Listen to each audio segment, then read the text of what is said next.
basic foundation of this country. And if you don't understand that commitment to the founding fathers, when they signed the Declaration of Independence, they didn't ask for man's providence. They asked for divine providence. But see, when we're not teaching the Declaration, we're not teaching the Constitution, we're not teaching civics, we're not teaching that relationship. You know, the three branches of government came from Isaiah. You know, the executive, God the Father, lawgiver, the legislature, the judicial branch, God the judge. All those things are there. Allen Bernard West is an American politician and retired U.S. Army Lieutenant Colonel, also a member of the Republican Party. Colonel West represented Florida's 22nd Congressional District in the United States House of Representatives from 2011 to 2013, and served as chairman of the Republican Party of Texas from 2020 to 2021. Lieutenant Colonel West was deployed to Kuwait in 1991 and Iraq in 2003. After retiring from the military, Colonel West moved to Florida to teach as a high school teacher and also worked as a defense contractor as a civilian advisor for the Afghan National Army. West entered politics in 2008 as a Republican nominee for Florida's 22nd Congressional District, losing to the Democratic incumbent Ron Klein. He then won the seat, coinciding with significant Republican gains in that year's midterm elections. West took office in January 2011 as the first African-American Republican member of Congress from Florida since Josiah T. Walls left office in 1876 near the end of Reconstruction.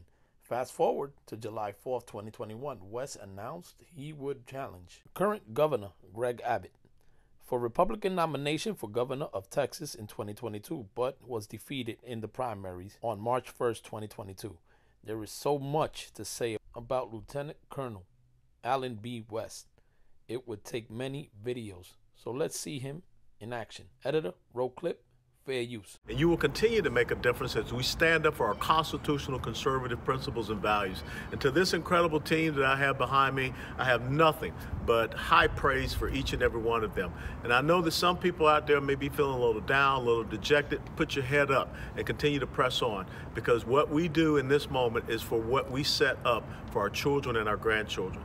Pass all those things, but the most important thing I want to pass on to them is an understanding of liberty, and an understanding of freedom, and an understanding of how they live in a country that since April the 19th of 1775, men and women have stood up and said those simple three words that is the motto of the United States Army: this will defend. Your God-given American rights to pursue your own happiness, and you're the one that's supposed to determine that. I remember growing up as a kid, and I ran track. And sometimes we would say, man, that boy runs like Speedy Gonzalez. That wasn't being a racist. It was just admiring the fact that you had this cartoon character. Or, you know, sometimes we would poke fun at people that had body odor. We said, man, you like Pepe Le Pew. But now all of a sudden, we are living in an age where some simple things such as that are now all of a sudden being demonized and castigated in a different way. Talking about some lessons that I learned as far as leadership with the 25 years that I spent in uniform with the United States Army. As a matter of fact, 30 years ago right now, I was in the middle of the Kuwait Desert in a thing called Desert Shield, Desert Storm. I was in the 1st Infantry Division. I was in the lead infantry task force there. And it was an incredible thing, because I remember sitting down with my dad. My dad was a World War II corporal, and him talking about being in combat. And then, of course, my older brother, who was a Marine infantryman in Vietnam, and he was wounded at a place called Khe Sanh. And so at the age of 15, my dad sat me down on the steps of our house there in Atlanta, Georgia, and he challenged me to be the first officer in our family, because he was just a corporal and my older brother was a lance corporal. So this whole thing about leadership, you know, started for me in 1976 when I was in high school junior ROTC in Atlanta, Georgia, and I continued on to Army ROTC at the University of Tennessee. And on 31 July of 1982, at the wee little age of 21 years of age, I became a second lieutenant in the United States Army. It was one of the greatest days in my life, because I looked over on my right shoulder, and there was my dad. I can show you the picture. Corporal Herman West Sr. and my mom, Elizabeth Thomas West, on my left shoulder, and they pinned those gold second lieutenant bars on my shoulders. And I never seen my dad get teary-eyed, but he got teary-eyed. And, I had to hold back the tears when he was pinning on those bars. But it was such a rewarding experience to finally, in those 6 years, to look at him and say, Dad, I did what you told me to do. And that's what leadership is all about. A father who was born in 1920 in Ozark, Alabama, got smart, jumped the Chattahoochee River, grew up in South Georgia. But think about what it meant to be a black man born in Alabama in 1920. But yet you answer the call of service to your country in World War II, when your country did not even see you as equal to a lot of others each and every day in your life. And so in my years in the Army, it taught me that there are 5 letter C's to leadership. And you can find each and every one of those letter C's in the book of Philippians. So let me start out with the first C, and you might remember this because this is one of my top 10 favorite verses. But the first C is courage. You cannot be a leader unless you have courage. As Thomas Jefferson once said, and I think I shared it with y'all previously, in matters of style, swim with the current. But in matters of substance, stand like a rock. You know one of the worst things that happen with us and our kids? We told kids that they should get something for doing nothing. It's the culture of the participation trophy.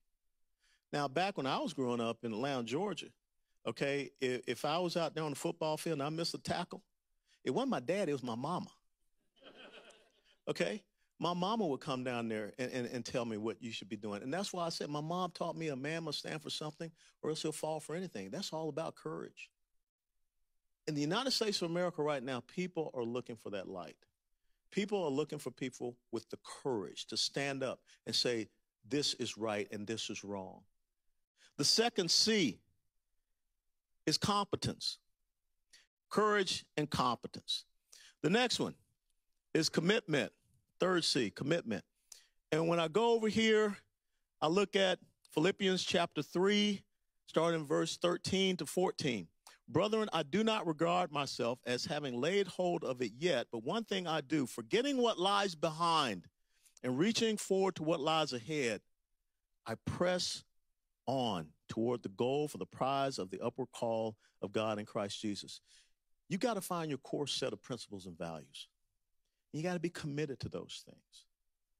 Do you know that in the state of Texas, you have how many members of the Texas State House?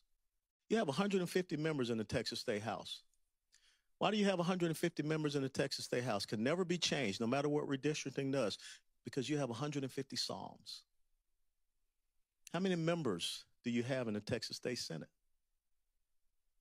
31, because there are 31 Proverbs. It can never be changed.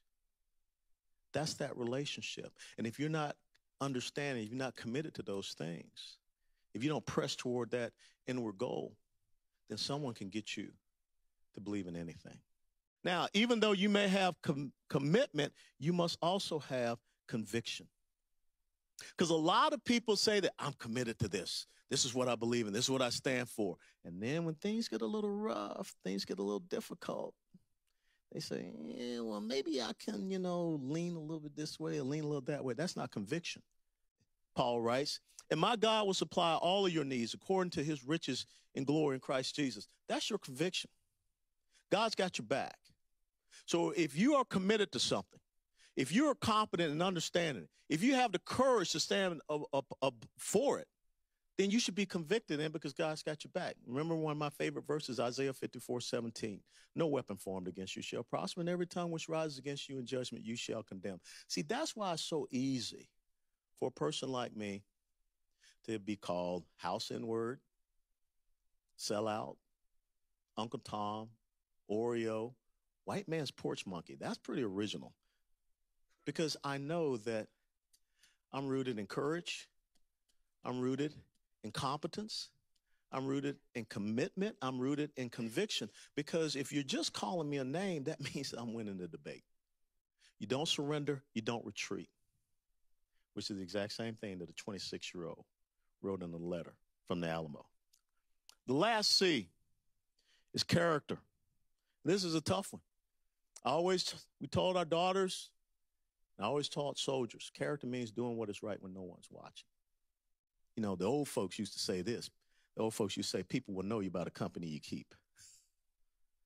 Hey guys, it's Jose, your regular Joe Blow. Again, keeping an eye out and my ears open to our superheroes doing the Lord's work even when it's unpopular. Now, this is a man I must salute. His story is real dear to my heart because it reminds me of my grandfather, who also was lieutenant colonel in the Dominican Republic and also was a man of God and followed the word to his last breath. Because also in every situation that he found himself, he would ask, what would God do? Everything he did was unpopular, even in a third world country. He retired with dignity. Thank you, Lieutenant Colonel Allen West, for your continued service. I'll continue to do my part and bring forth God's soldiers to American and hope for more awareness. They are all around us. They carry the 5 C's: courage, competence, commitment, conviction, character. Thank you guys for all your support. See you guys on the next one. Stay free. It ain't hard to tell. I excel, then prevail.